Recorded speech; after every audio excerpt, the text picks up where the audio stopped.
Hello, my name is Justin DeClue, and I'm here today with Will Sloan. And you're listening to the Important Cinema Club. And today, we're talking the coolest filmmaker around, Jim Jarmusch. That's right, the king of New York. Can I begin with a personal anecdote about Jim Jarmusch? Do it.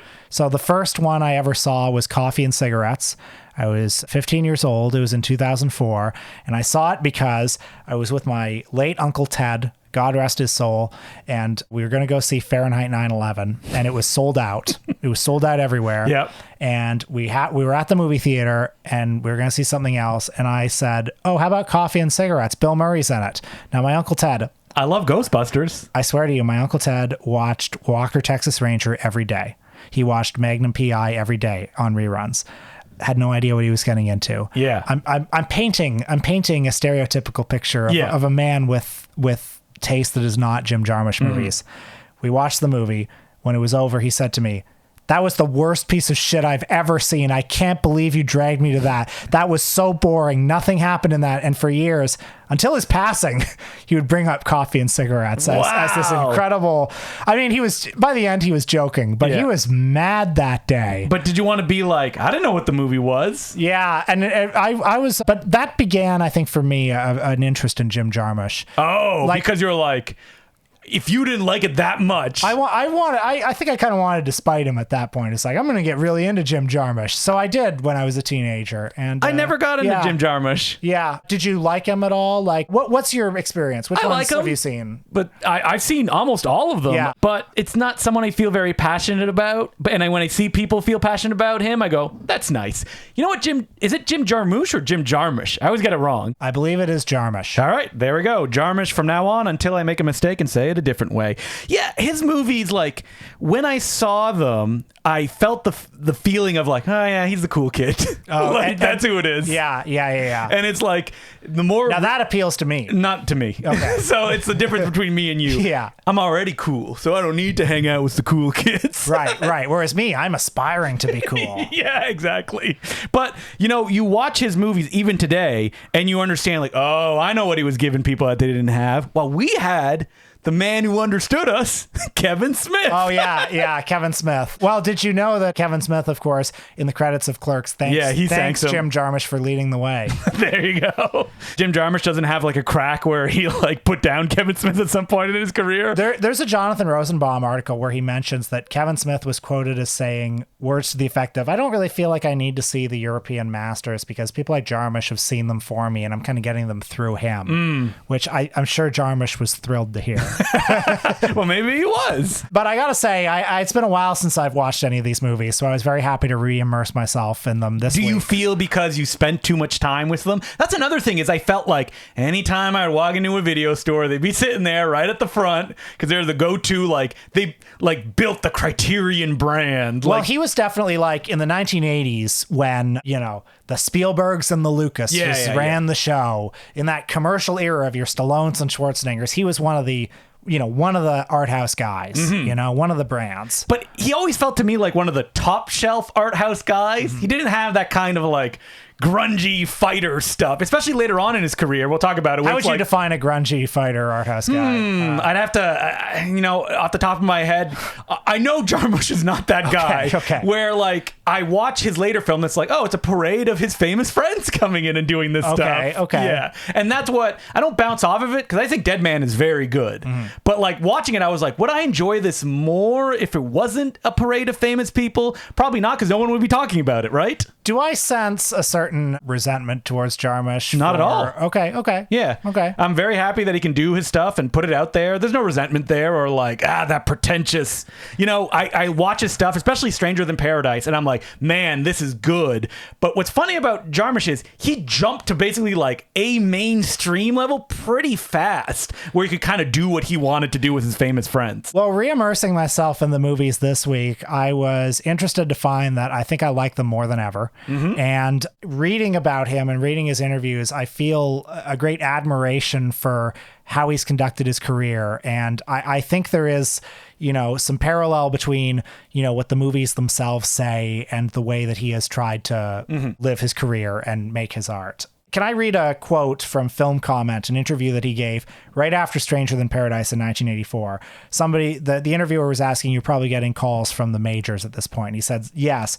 But then he said, and I'm quoting, I don't really have a desire to work in Hollywood, even though now I have the opportunity, which a lot of people spend their whole lives waiting for and don't get. It feels a little strange to have people offering me a lot of money, but to direct things that are like, Porky's remakes. My only aspiration is to be able to keep working, to be able to pay my rent and not have to worry about money. That's really my biggest ambition. And I think he's really lived his politics. I agree. He's consistently made movies that in their way have expressed that kind of politics. Yeah, and you never get a sense watching any of these films that he's making them because he feels he needs to make them, or he needs to chase something or deliver something to a studio of some kind. Yeah, I think he's definitely expressing, well, you see a pretty consistent personality in these movies. He's very interested in America, and he's affectionate towards America, but he's often, from a sort of left field angle, or he likes to look at America through outsider perspectives. Mm-hmm. There are a lot of foreign characters in his movies, like Roberto Benigni in Night on Earth, or the Hungarians in Stranger Than Fiction, or even the British vampires in Only Lovers Left Alive. Or Mystery Train. There's an Italian tourist, there's a Japanese tourist.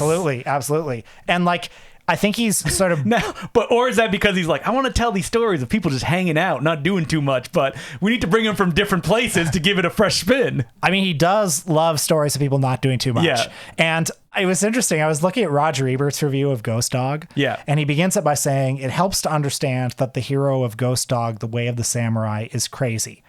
And that's interesting. Okay. From some perspectives, maybe. Yes. But I don't think Jarmusch would agree with that. No, I think Jarmusch would say, I don't want to speak for him, but that... I'll speak for him. Yeah. No. That the protagonist of Ghost Dog is doing what he believes is right and sticking to these kind of principles. And so that makes him an interesting character. Anyone watching the movie knows that he should be respectful to some guy who saved him accidentally at some point. Well, it's he's the last practitioner of his code, which seems a little strange in the middle of modern day America. Yeah. But then Jarmusch might probably say, is this the last sane man? Mm-hmm. Now, we don't have the Ebert expert here, Matt Singer, of course, but we have Will Sloan. And I know that Ebert's takes on the director we're talking about today, and they've been pretty negative, right? Well, it's funny. I mean, he had given positive reviews to almost all of them, except, DEADMAn, which he hated. Really? And he was not alone in hating it at the time, which is odd. I mean, it's gone down as a classic, I think. I mean, do they just feel, I guess, ripped off of the movie they were presented when that's the whole point of the film? Man, I don't know. Which people are oh, that's why The Dead Don't Die is good. We'll get to that. Well, we'll get to The Dead Don't Die. I do think, though, Ebert likes most of the Jarmusch movies, but I do sense, in that one line from the Ghost Dog review, look, Ebert is a sort of establishment figure. Yes. I say that as neutrally as possible. He's a mainstream liberal in a mainstream liberal system, mm-hmm. and he's fine with society. Yeah. And I think that Jarmusch is fundamentally not fine with society. Yeah. And so when Ebert sees these characters acting in these ways, he's like, why would they do that? Why would these slackers not just get a better job? I mean, not in those exact words, but... And that's interesting to him. Mm-hmm. And you can see in Jarmusch, he's largely relied on European financing, and he's been able to make these movies largely because, he does have these famous friends who will make them. He's a cool guy. Yeah, because he's a cool guy. He spent 10 months in France, which is something I guessed before reading his biography. Yeah. It's there it is. Yeah. Wait, did he study poetry? Yeah, he studied poetry in university. Well, why don't we get a little bit into his biography? He grew up in Akron, Ohio. He was a middle-class family. He left at 17, went to study in Chicago, I believe. In the mid-70s, he came to New York, studied at Columbia University, I think English literature. As you said, he spent a year in Paris, where he went to the Cinematheque a lot. Back in New York, he went to CBGB a lot. He was one of those new wave guys. Mm-hmm. No wave, I mean. Yeah. He took a film class with Nicholas Ray. Yeah. So a very funny story. Nicholas Ray was his teacher, and Old One Eye himself. And he turned in a script, and Nicholas Ray said, "I don't like this. Not enough happens in it." So he took the script back, rewrote it so that less happened in it. And he gave it to Nicholas Ray. Nicholas Ray said, you know what? I like the cut of your jib. You know? he liked that as a gesture. And so he brought Jarmusch on as his personal assistant on the last film that he made. Yeah, and Jarmusch also worked with Wim Wenders on that film, I believe. It was the Antonioni one, right? Oh, maybe he did. Yeah, I thought it was the one that like Wim Wenders was helping, but maybe I'm getting it confused. Lightning Over Water, I think Wenders helped Nicholas Ray on. Okay, so I'm confusing. He made several charity films for old masters. Old masters. You know that Jarmusch was classmates with Spike Lee at NYU? I did not know that. As well as his future wife, Sarah Driver. And his final year project was 1980's Permanent Vacation. How's that movie? Well, I didn't watch it. It's the one I haven't seen. Okay. Yeah. So let's skip right to the one that made him his, I guess, fame, which is Stranger Than Paradise. How would you synopsize this movie? And I do think it helps to go in cold. A guy in New Jersey is visited by his Hungarian cousin. They spend some time together. She leaves. And then 1 year later, AKA, that's the end of the short film that we shot. So now let's shoot some more to make this feature length. They decide to go visit her. And then they decide to go to Miami. The end. Right. Oh, there's an O. Henry kind of twist at the end. Yes. And that's it. And much of the poetry of the film comes from the boredom, the stasis, and the poetry as well as the humor. Yes. Now, I was watching this and I was thinking, why do I like this, but I don't like people doing this now? And I think it has to do with the weight of the kind of style they're using, the equipment that you're seeing this on grainy kind of black and white film, and the expectations even of like what a movie is, and it's not really giving it to you, but all the performances feel very lived in. I mean, in the context of 1984, yeah, it's like, whoa, we haven't seen this before. Like 15 or 20 years before Mumblecore, which Mumblecore, like, what do we associate the aesthetics of that as? It's like shaky camera, you know, really lo-fi digital. I also find the actors in this film, which include John Lurie, good friends of Jim, and the guy that plays. Hang on, no, we can get his name. I know, I knew you were going to say it, but you know what I'm going to say, right? Yeah. Super Mario Brothers. Yes. Going from a Jim Jarmusch film to Super Mario Brothers, that's great. Yeah, right alongside Fisher Stevens. That's right. As well as Esther Balint as John Lurie's Hungarian cousin, who you may have noticed that she reappears in The Dead Don't Die many years later. I was looking for her. I didn't spot her. She's the diner. Oh, okay. The woman who runs the diner who's killed early on. He's like, not giving you a big role. Also, probably, arguably, my worst movie. Well, yeah, I think so. So, Stranger Than Paradise, it won a bunch of awards when it came out, right? Oh, yeah, and I mean, the and I was talking about Richard Edson. I was going to find his name. The gesture of making that movie or releasing it in 1984 when, I mean, it had been some time since, I mean, obviously art films had been made all around the world, but there was a wave of movies, I think, in the early 1960s, things like, you know, the Antonioni films or the Bergman films that... This isn't how movies are supposed to be made. Exactly. Yeah. And you can imagine something like Stranger Than Paradise, which flaunts every convention of how a Hollywood film is supposed to be. There are a million scenes that do not lead to the next scene. It's a movie entirely full of extraneous scenes. But if it's all extraneous, doesn't it mean it all matters? Another difference between it and like maybe some of the modern movies that you don't like as much is like the rigor of its style. Yeah. It's a series of static shots, all of them rather artfully composed. Yep. Just long takes that fade out and then fade into the next shot. They're these discrete units. And he has said that he was very under the spell at the time of Dreyer and Bresson, you know, those transcendental style European auteurs. And he wanted to make something as simple and pure and direct as those. Also, I didn't have enough money and this film stock costs a lot. So let's do this in one take, please, ladies and gentlemen. I'm sure. And there's a funny sort of friction between like that style and the actors in the movie who are like, you know, what's a nice way to describe it? Layabouts? Yeah. Slackers, if you will. And the movie, like, doesn't judge them. No, and they're doing stuff that's not like they're cheating at stuff, but it's fine. Like, they're just people going about their day. Yeah. And they're not monsters either in the way that they're presented. Yeah, and, like,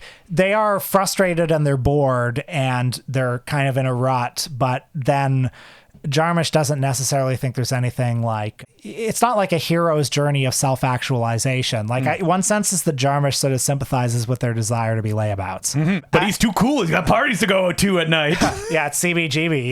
Yeah. The other thing I like so much about Stranger Than Fiction is just the bleak landscapes of it all. Like, I think it is like an incredibly beautiful movie in a cold and austere way, even though there's absolutely nothing pretty about it. When they go to Cleveland, I mean, he said in interviews how attracted he is to these incredibly barren post-industrial American landscapes. You see landscapes like that in so many of his films, like Down by Law, Ghost Dog, Only Lovers Left Alive later on, these hollowed out American cities. And you know, he shows them, like, he doesn't necessarily revel in the ugliness, but he doesn't manufacture beauty either. It's also a film that just understands how car trips work. Just sitting in the car, you're just driving. There's nothing like super dramatic happening. Maybe there'll be a little bit of an argument, but you'll keep going and the car trip just keeps trucking along. And the movie is like an absolute refusal to give you like any catharsis of like, okay, they're going to Florida. What are they going to do in Florida? And then when they get to Florida, they don't even go to Miami, which is where they want to go. They just go to a motel somewhere. Yeah. Hey, they get to go down to the beach. There's something there, right? Yeah.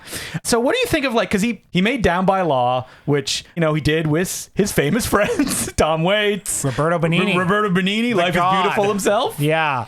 And I want to make love to you all in a field. So what was it that he said in his Oscar speech? Yeah. And then he made Mystery Train, Night on Earth, and he was doing coffee and cigarette shorts as he was making these as well. But then, like, DEADMAn in 1995 is, I mean, Jonathan Rosenbaum described it as a quantum leap. It's certainly, I think, still in some ways his most ambitious movie. So what happens in this film? Johnny Depp plays... Who is beautiful. Yeah, okay. At this time. A good man at this time. No problems. I mean, his cheekbones. Oh, my God. He plays... What happened? A man who travels very far to get a job. When he shows up, they say, you're too late. You don't have this job. So he ends up shacking up with... Wait, is she a sex worker, or is it implied? I think it's implied that she's a sex worker. You know, he's a city slicker. He's come from the city to the Old West. And in the process, he ends up murdering a man, being shot himself. He kills him in self-defense. Yep. And that man, who is her, like, ex-fiance, maybe, is the son of, ironically, or coincidentally, the man who hired him and didn't give him a job. Played by no less than Robert Mitchum, who is the most powerful man in town. And he says, I want this guy dead. Every outlaw in town, every assassin, everyone, I'm going to pay the biggest bounty ever to kill this man. By that, I mean 3 guys, played by Lance Henriksen, Eugene Bird, and Michael Wincott. So this is the first act of the movie. And then the next 2 acts are a spiritual journey of sorts. I think it's ambiguous to what extent the Johnny Depp character, whose name, by the way, is William Blake. The poet? Potentially. It's ambiguous from that point on to what extent he is alive or dead. He meets an indigenous man, played by Gary Farmer, named Nobody, who becomes his sort of spirit guide through the woods. And this indigenous man was once part of a carnival freak show. He was abducted by, you know, these white carnival barons, and he learned the ways of the white man. In so doing, also learned the devastation that they'd wrought upon the indigenous populations of America. And the 2 of them have a sort of clumsy, awkward, but affectionate cross-cultural friendship together as he's guiding him through the woods. And because Nobody knows so much about white culture, he knows that William Blake is a great poet. And he believes that the Johnny Depp character is some sort of manifestation, or maybe the traveling soul of William Blake that he's guiding towards the afterlife. And in that process, he learns to kill.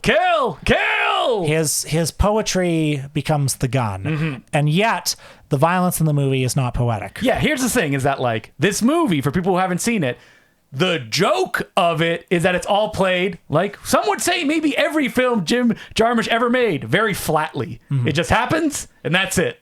And then we often move on or fade out. Sometimes it'll just happen off screen. I find this movie difficult to talk about because it's one of those movies that, like, it could be saying everything, and yet it doesn't say anything exactly.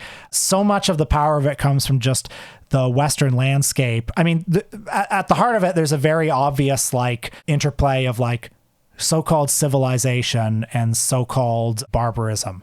And, you know, in the classic Westerns, right, it's like there are the white settlers who are bringing civilization to the West. But what if the whites were the barbarians in the situation? And that's what we very much see. But it's like, it's also not even quite as simple as that, because all of this like chaos and barbarism is against this like vast Western landscape. It's almost as if like the white people are meddling in forces that they can't understand, you know? Almost as if? No, I think it's like they are. It is as if. Pardon the imprecision of my language. I wish I could feel as moved by this as you are, or I've seen other people. I think it's good. I think that like it's funny, and I think it's tackling a lot of stuff, but it just feels like, hey, look, there's Iggy Pop. Oh, goodness. Hey, look, there's this person. That's what I feel like. I mean, I love how he renders all of his famous friends as gargoyles. Yeah, they all look like that. But like every person that comes on screen with somebody else that I was like... Would you have liked it more if you'd seen it like without those famous people? Yeah. I feel yes. And I think it would be a different film too. I think that the film is powerful because it is all these famous people. And, you know, someone like Roger Ebert struggles against it so much because it comes under the veneer of a Hollywood production, and that's not what it is. Well, I mean, also, it's a movie that, much like Stranger Than Paradise, doesn't have the same catharsis. And much like Stranger Than Paradise, not all of the scenes go in an orderly, like, A to B to C fashion. Like, much of the, like, last 2/3 of the movie are this, like, haze or this kind of repetitive, you know, poem that you sort of walk into or you don't. Yeah, all behind Neil Young's music. Yes. Strumming on the guitar, which, improvised. Ebert, not a fan. Famously said sounded like him dropping his guitar over and over again, which I disagree with. Now, what do you say of the famous, it's a true story that Rudy Wurlitzer, the writer of Two-Lane Blacktop, Jim Jarmusch, took a script of his that they were working on together that had these themes, and he just made it his own. That's fine. I mean, look, I don't know too much about that, but what I do know is just like the poetry of these images. Yeah, what I would say about that is that sucks if it's true, and it probably is, that he just, I'll just use this. But it is a Jarmusch film. I'm saying his name different every time. Throughout. Like, I can't imagine somebody else making a movie in this way. Almost so uncommitted to any of the storytelling expectations you would have. I mean, I'm not surprised that it might have been inspired by some of the ideas of the writer of Two-Lane Blacktop, because like, much like, I mean, people have compared this movie to the acid westerns of the early 70s. Oh, yeah. You know, like, I mean, Jim was going around going like, I want to make a weird western. And it's like, all right, Jim. And the fact that the hero's journey of this movie is not, you know, it's not the stagecoach journey or something like that. It's somebody basically losing touch with quote unquote white civilization and achieving a sort of transcendence through nature, you know? Does he achieve transcendence, or is he just, you know, lost even at the end of the movie? It's a good question. Folks, write in. No, don't write in. Folks, I never claimed to be smart. I'm a medium smart man at best. And this is the thing about talking about this filmmaker's films. People love these movies. Oh, yeah. Like, they love them throughout, which is why I've always been like, yeah, it's cool you guys love them. Like, double thumbs up. Well, hey, here's one I'm sure we can agree on. The Dead Don't Die. Terrible. Awful. Well, actually, I was really disappointed by this because I remember... Oh, man, I read your old review and you're like, in post-Trump's America, where can we? Well, you know, I was sympathetic to what he was trying to do when I saw it the first time. What he's trying to do, you mean sitting back in a director's chair, counting his, like, stack of money and going, yeah, action. I mean, it's okay. So The Dead Don't Die. I mean, we're going way forward. I watched Ghost Dog. Great movie. Love it. Love Ghost Dog. Yeah, really good. That's an interesting film because he always, I mean, he does it with DEADMAn where he kind of creates episodic things with like many characters. And like Ghost Dog, it is that way as well. But like Forrest Whitaker is such a central point of that film that you can, even Johnny Depp gets kind of lost in DEADMAn because there's so much stuff going on around, and he's a cipher. And the Ghost Dog character is never a cipher in that film, that he's very concrete. I love Patterson too. I think Patterson's very good. A very beautiful, like, and articulation kind of his philosophy. Yeah, but it's also almost antithetical to what he's done before, where he's made movies about kind of slackers or people lost in the world or stumbling through it. And then you have Patterson as someone very focused in what he's doing. A person of a very orderly, like normal, quote unquote, life who does art for himself. Which is like the evolution of the guy who made Stranger Than Paradise, like getting to that that point. Yeah, I guess so. I mean, like you get older. Like he's not the guy who, is in the no wave scene anymore. No. He's probably more than an upper middle class man by now. I think he's much higher than upper middle class. I would imagine. And I'm sure he has a very orderly life where, he makes his art. And so do you think after Patterson, he's like, yeah, we just make art for art. That's why we do it. Here you go. The dead don't die. So the dead don't die, I think I'm sure Jarmusch has good stuff left in him, but there's something in here that's like very scary about like what happens when someone gets old. Yeah. Maybe he just wanted to hang out with his friends and have a larf. I do think he's trying to go for a particular tone that maybe a younger person would have been able to get. Like what Stranger Than Paradise accomplishes, the tone that it gets seems simple, but it's not. Mm-hmm. That tone of like not that much happening, but conveying a lot. And this movie, not that much happens and it conveys very little. I feel that the issue with this film is that Jim is not aware that these kind of films have existed for 15 years and that anyone who watches these have seen this movie a million times. Or he's so aware that he thinks just doing it is his own satiric gesture. I will say, speaking of famous people, a smile came on my face when Larry Fessenden showed up I to knew be killed by zombies. Yeah. Okay, so the plot of this one, and this one came out in, I think, 2019. So height of the Trump era. Mm-hmm. And that's very important to say. It's set in a small town where we find out on the news that the Earth has come off its axis. Some ecological, it's environmental stuff, folks. It's global warming. It's et cetera, et cetera. It's we've been bad to the planet. It's come off its axis, and that has led to unimaginable environmental devastation that has led to zombies to be resurrected. Now, are the zombies MAGA? Possibly. Early on, and I really groaned when this came on. They show up with MAGA gear on? When Steve Buscemi shows up with a red hat that says, "Make America White Again," I thought, oh my God. How old are you? Hey, we're missing something very important about this film. Looks like shit. Oh my God. Coming after DEADMAn, which looks incredible. Well, it didn't come after DEADMAN. After you watched DEADMAN. Right after I watched DEADMAN. Yeah, and this is a cinematographer of Blue Velvet as well shooting it. He also shot Patterson, which is a good looking movie. But man, digital hit hard. I mean, God. He's like, I was really going for that look of something you'd see at a local horror Looks like a festival. David Dakota film, yeah. And so you've got, 3 police officers from the town. Bill Murray. Let's get rid of him, by the way. I'm tired of him. Ugh, Bill Murray. Giving as little effort as possible. Yeah, I mean, his whole thing that he started doing of like not doing anything, like I think all the juice has been wrung out of that at this point. Adam Driver and Chloe Sevigny. Yeah, Chloe Sevigny and Steve Buscemi shows up. Danny Glover's there too. There are these 3 cops who are sort of like affectless in the face of this zombie uprising. And there's a rogues gallery of like disaster movie characters, none of whom are particularly funny or have much pop. There's Tilda Swinton doing her, like, what the hell is with that? I don't know. Her samurai shit. Oh, that was so lame. It's so lame. So lame. And most annoying of all, there are some kids at a facility. Oh, yeah, and maybe the children will save us. Yeah. So lame. You didn't like the scene where it's like, oh, Nosferatu, you must be a cinephile. Oh, yeah, God. But what if it's all a put on, Will? It's on purpose, all of it. The ugly digital cinematography, the fact that it's lame and not fun. Well, when I saw it the first time. Yeah. And that was when I was being very generous to the movie. Yes. I thought, well, maybe that is the point. Maybe that's fine. I was reading one Letterboxd review that's like, it's like his Scary Movie. I was like, slow down. Scary Movie has jokes. Yeah. It's like there's so little, like if the point of the movie is that, oh, it's the Trump era and everything's shit, so why even try? Yeah. Then I'm sorry, D-. Yes, absolutely. You didn't do very well on your assignment. But you know what? The movie's out there, and it's to this day the last feature film that he made. You got to give us one more, man. I hope so. I remember when he made Broken Flowers, another coffee and cigarette film, disappointing people across the land, not knowing what they were getting into. People who thought they were getting a Bill Murray movie, yeah. There were people at my high school who saw Broken Flowers. That opened really wide. They were like, nothing happened in it. Yeah, it's like, gotcha. Jim's laughing all the way to the bank. Oh yeah, Mr. All that sweet Broken Flowers Moneybanks. Hey man, I just saw he did like it looks like a Saint Laurent ad, so he's good.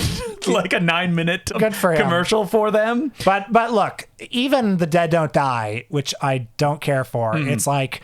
I doing a thing. I see the muse, and like I think he's stayed true to his muse, and I think And like even The Dead Don't Die is a conscious attempt to sort of not deliver on the terms of what he regards as like a corrupt entertainment system. And I can respect that to a point. Yeah. And I respect the whole career for everything it's given me. I would have loved if he had made like a Porky sequel. Like, what would his Porky sequel look like? Probably, yeah, John Lurie sitting in a change room. Probably the most exciting thing, eventful that happened this week as I explored Jim's filmography is reading that New Yorker article about John Lurie from 2010. Have you read that? No, I didn't see that. Oh, man, where it's like, where's John Lurie been? Well, one of his friends stalked him for years, and he went around the world, and yeah, not a good time. Have you ever seen Fishing with John? Oh, yeah, very funny. That was a bootleg staple at Eyesore Cinema. So William Dafoe and John Lurie died while they were fishing. One of the hardest I've ever laughed at anything. Oh, that punchline. God damn.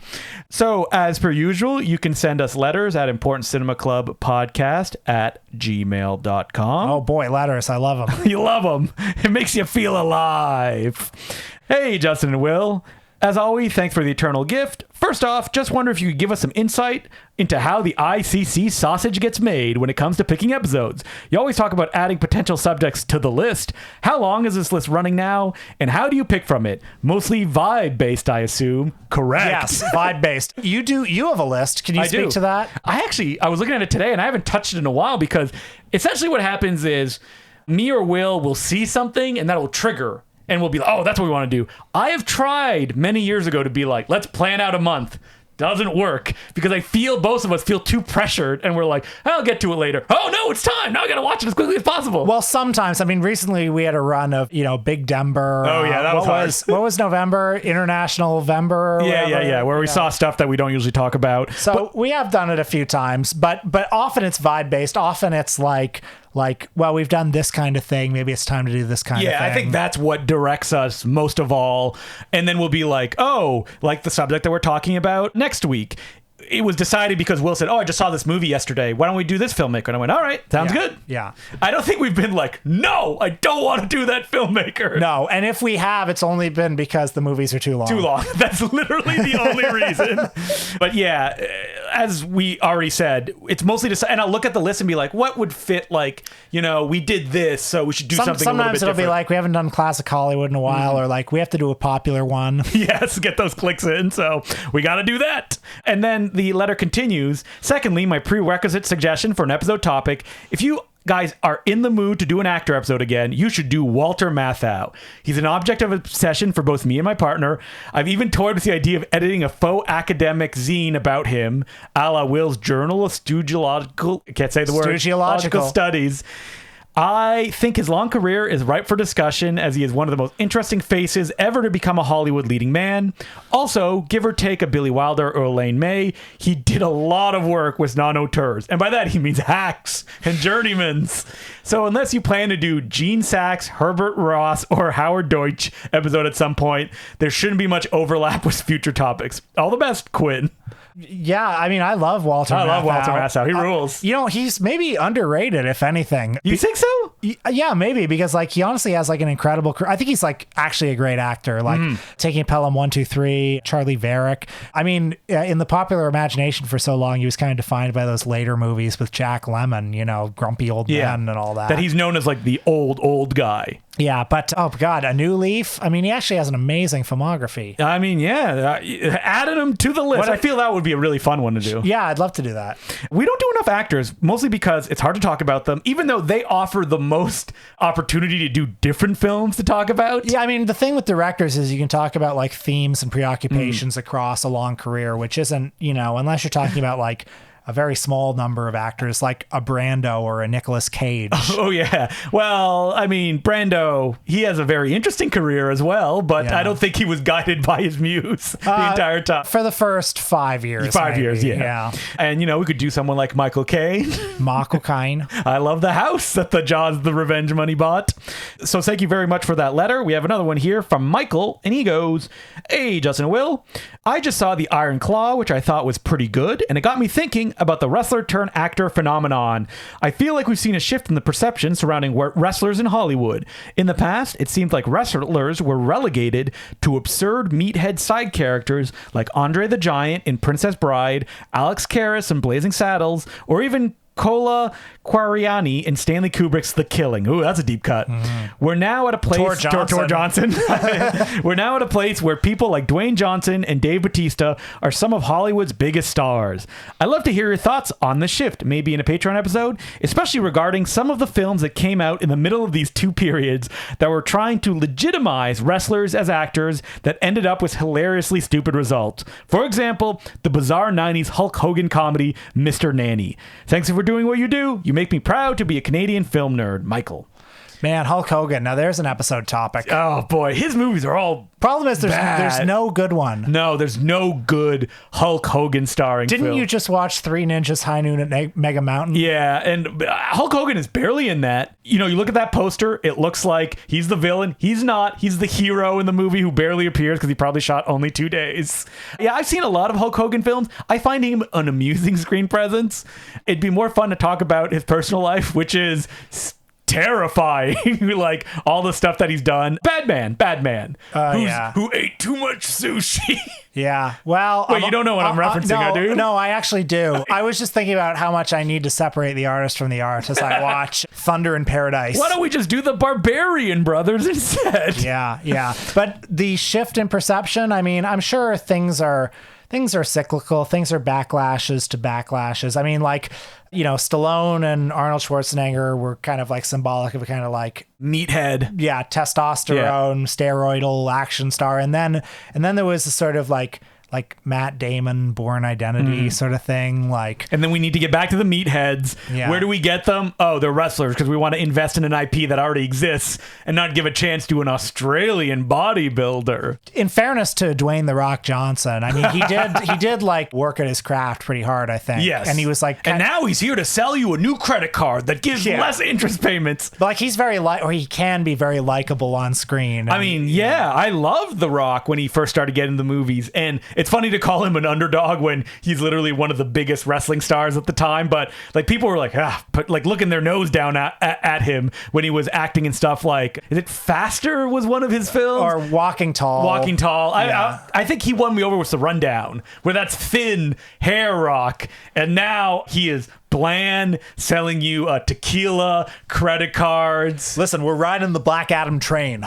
Yeah, exactly. So, I mean, if The Rock would like to be on the podcast, we'd love to have him. I'd love him to be my friend. I remember a wrestler once saying, he's like, yeah, The Rock doesn't do stuff like that. No. That like he's a company man and that the only personality you will see out of him. He's more brand than man. Yeah, he is. Like, that's all he is. And remember that article that came out that was like a day with The Rock, and he has like a perfect memory that he'll remember like everyone's faces and names and be like, oh, it was your son's birthday, right? Even though he met that person like 5 years ago. He's trained himself. Yes. And why is he such a big star now? It's because we are living in Southland Tales now. Mm-hmm. So of course he's the biggest movie star. Well, is he? I don't think he's the biggest movie star anymore. Probably not anymore, but for a minute he probably was. He was, and I think that he did the classic mistake of he wanted to be everything to everyone. Yep. And you can't, The Rock, you can't. Yep.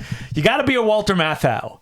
That's how, and he even came out publicly and he's like, I'm switching sides. I'm making a movie with a Safdie brother. Yeah, he wants to make an art movie now after the Black Adam thing. Fiasco, which made money. It made money, okay, guys? I have the papers right here. I thought it was sad how hurt he was by Southland Tales, the reception. He's talked in multiple interviews about how, I think he's conscious of the fact it's had a bit of a reappraisal. Yeah. Oh, do you think he is? He's posted about it. Oh, wow. I think he posted like some article that was like a revisionist take on it where he was like, really heard of the time. Was he in the gym and he was like talking about it? Well, his secretary posted it or whatever. But he sees everything that goes out. Oh, yeah. But no, he did that interview where he was like, Southland Tales hurt.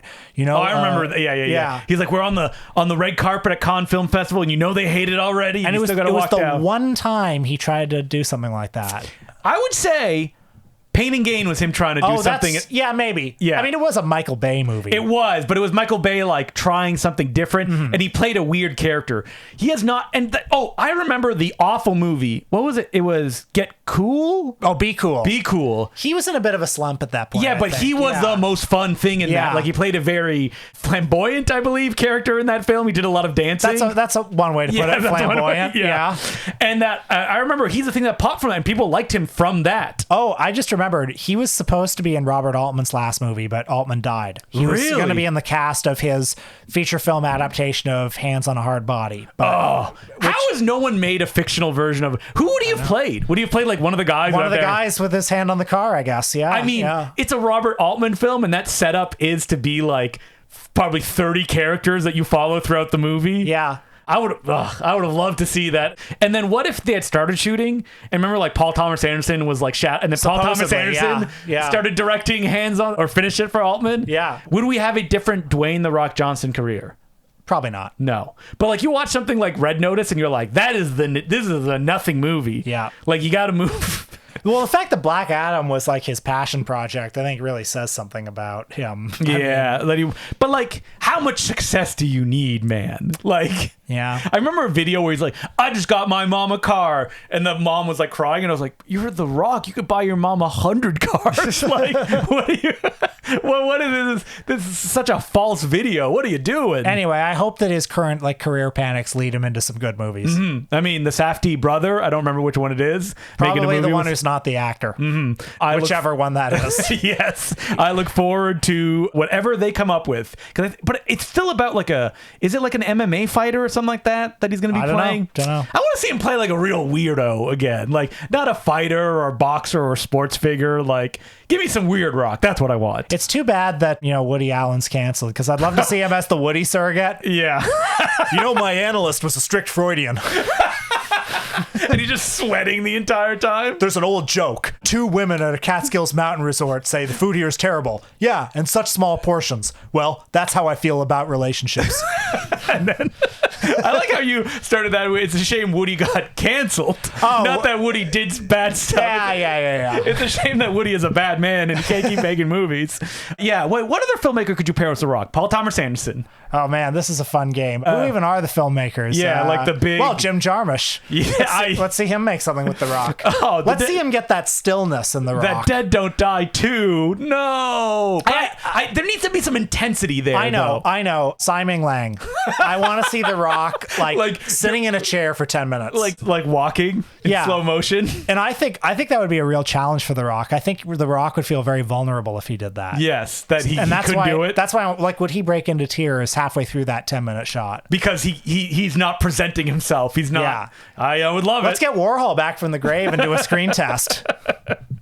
All right. Well, thank you very much for that letter. And what are we doing on our Patreon this week, Will? It is our monthly episode of things we've been seeing this month. Mm-hmm. So we talk about everything from the German silent version of Othello to... I like how you start with that. It's like, this is what people want to hear about. Yeah, that's right. Emil Jannings or however you pronounce him, Good friend of the Führer himself. Yeah, Hitler's friend Emil as Othello. The Beekeeper. We talked about the Beekeeper. One of us went to go see the Looney Tunes with an orchestra behind it. Yeah. Talk about that. All sorts of things. Check it out at patreon.com/theimportant cinema club. And next week, what are we doing, Will? Well, we're talking about a filmmaker who I actually know very little about, and I think probably you know very little about too. I gotta stretch for this. Gotta get ready. There's gonna be some stretching. Yeah. And listeners, if you do know about her, then I'm sorry for insulting you like that. Yeah. But it's Valley Export. She is an Austrian filmmaker, really more an artist, more in the gallery space, but she made a lot of short films as well as 2 features. The Practice of Love from 1985 and Invisible Adversaries from 1977. I just saw Invisible Adversaries at Stephen Broomer's Ad Hoc series, which is a great experimental film series here in town. And I really liked it. A very strange, very abrasive film that it's like experimental film that brings in some sci-fi elements and really assaults the audience at times. Did you see it on film? Because he usually shows his stuff on film. Sadly not on film. I mean, he does his best. Like, Yeah. And he does that. If you live in Toronto, like, it's free, and Steven does it almost every week, I think. Oh, yeah. It's well worth looking into. But yeah, this is a filmmaker who I think, based on what I've seen, is right for rediscovery. Mm-hmm. So let's learn about her. Let's go into the deep end of the pool. And what's her name again, for people that may not have written it down? Valley Export. All right. So that's what we'll be doing next week. And until then, my name's Justin Decloux. I'm Will Sloan. Thanks for listening.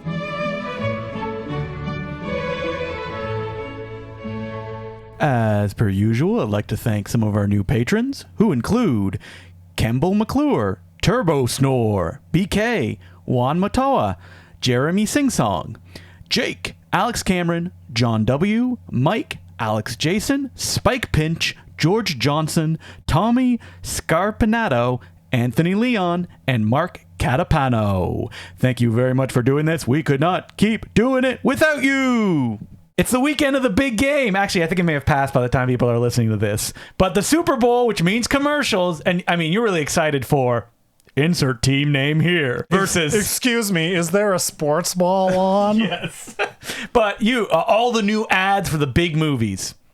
Crickets. Crickets. So imagine me last year refreshing the page, waiting for an ad for the Flash. The Flash. I remember. Because I'm so excited to see Michael Keaton as Batman. But you knew what it was. You can go through our back catalog, and I'm like, why are you doing this yourself? I think within seconds I sent you a screenshot of him in the bat suit. Like, they drove a dump truck full of money to my house. Yep.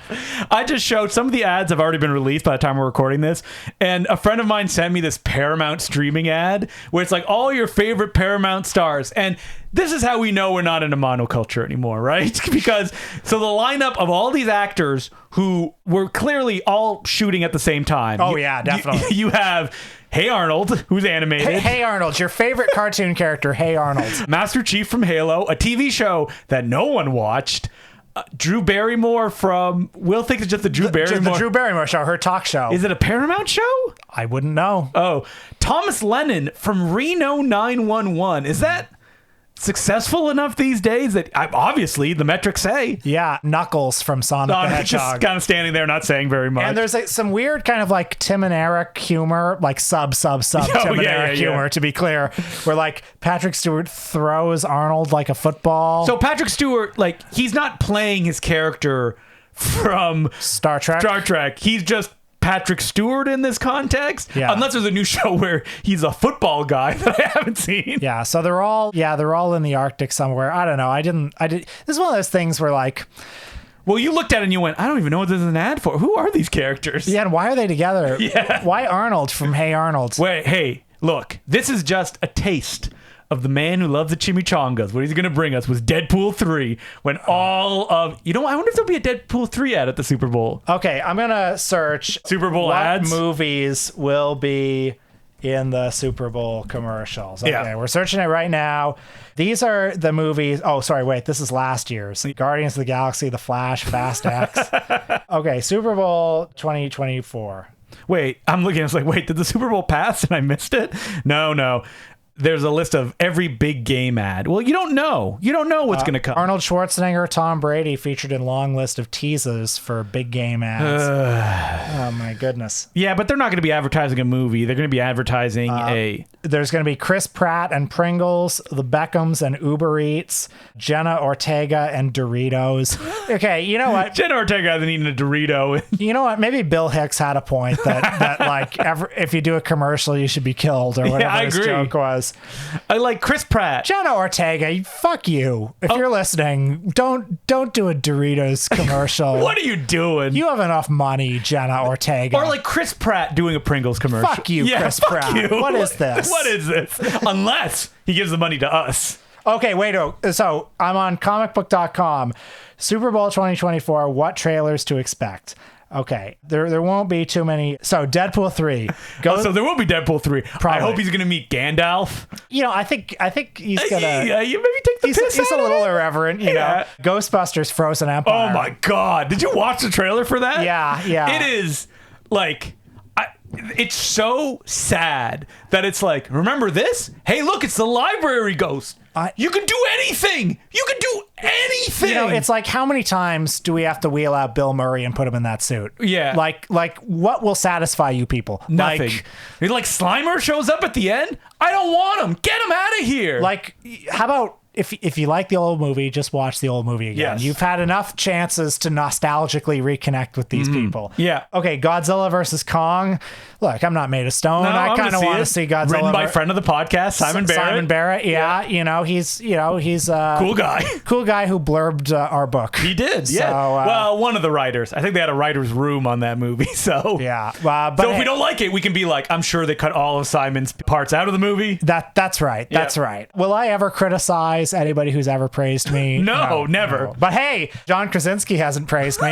We got potentially... Wait, isn't that the one? It's like from the twisted mind of John Krasinski. There's that, as well as A Quiet Place Day One. I don't think he had anything to do with that one, did he? Okay. Yeah. Oh, I'm thinking, is it what was it called? The Imaginary Friend movie that John Krasinski? Yeah, the one where it's various non-name brand characters. So Despicable Me 4, Inside Out 2. Ugh. Oh, Twisters, plural. No, I'm there for that. Oh, Joker, Folie à Deux. Finally. There's Sonic the Hedgehog 3 not featuring Jim Carrey, who's off on a spiritual retreat somewhere. He's ascended above cinema. There is no me anymore. But will my Paramount Plus friend Knuckles be there? Yeah. And Sonic the Hedgehog, he has guns. He better have guns in this movie. Yeah, so these are some of the movies that you might be able to... just death. Yeah. Oh, man, I watched the first 15 minutes of The Marvels. I was like, I don't know what's going on. I felt like a 100-year-old man. Yeah. I was like, done. This is not a movie. It's interesting because the Marvel movies, I mean, even the detractors would typically say the quality control was high. Like, up until Avengers Endgame, there was a pretty consistent, thing that they did. And now it seems to have fallen apart. Yeah, they spread themselves too thin. That's what happened. Yeah, they had too many TV shows, et cetera, et cetera. And like you watch this movie and you're like, it's barely a TV show, edited together from multiple episodes. And as someone who loved those movies when they were coming out, no, thank you. Get this out of here. So by that I mean bring back Iron Man and Captain America. Yeah. No, I don't want that either. Just close up shop. No more. So no more superheroes. Lots to look forward to at the Super Bowl, which has probably passed by the time you're hearing this. So go Bulls. I don't know. What team is Ken Marino on? The Dolphins. They're at the Super Bowl, right? I hope that ace can save the Dolphin. If Snowflake isn't on the field.